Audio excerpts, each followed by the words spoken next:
Batting অর্ডারে নিজেকে 2 দিন প্রমোট করলেন অধিনায়ক মেহেদী হাসান মিরাজ, 2 দিনই ব্যর্থ তিনি।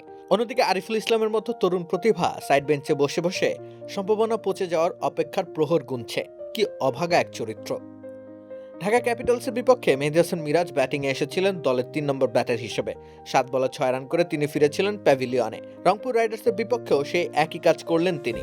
এলেন 3-এ, ফিরলেন 6 বলে 4 রান করে। এমন ব্যর্থতার পরও নিজেকে হয়তো পরের ম্যাচে উপরের দিকেই ঠেলে দেবেন তিনি, পাওয়ার প্লেতে গত মৌসুমটা তার ভালো কেটেছিল বলে।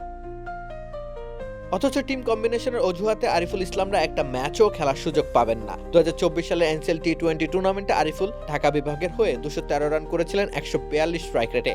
এরপর তিনি বাংলাদেশ প্রিমিয়ার লিগেও দল পেয়েছিলেন। চ্যাম্পিয়ন ফরচুন বরিশালের হয়ে একটি ম্যাচেও মাঠে নামা হয়নি তার। আমরাই নাম্বার ওয়ান। নাম্বার ওয়ান হচ্ছে মেরিল পেট্রোলিয়াম জেলি।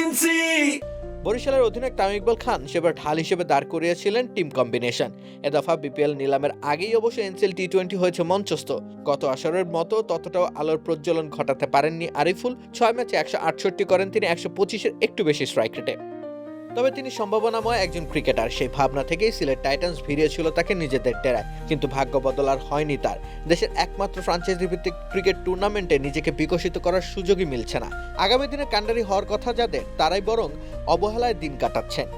স্বাভাবিকভাবে তাই প্রশ্ন চলে আসে, বিপিএল এর উদ্দেশ্য কি আদতে হাসিল হচ্ছে? তরুণ ক্রিকেটারদের দিন কেটে যায় সাইড বেঞ্চে বসে। টিম কম্বিনেশনের কারণে আন্ডার পারফর্মাররাও খেলে যাচ্ছেন দিনের পর দিন। মিরাজরা ব্যর্থ হয়ে বারংবার আফসোস বাড়ায়, আরিফুলরা থাকলে ভিন্ন হতো দৃশ্যপট, সে ভাবনার সঞ্চার ঘটায়। রাকিব হোসেন রুম্মান, খেলা 71।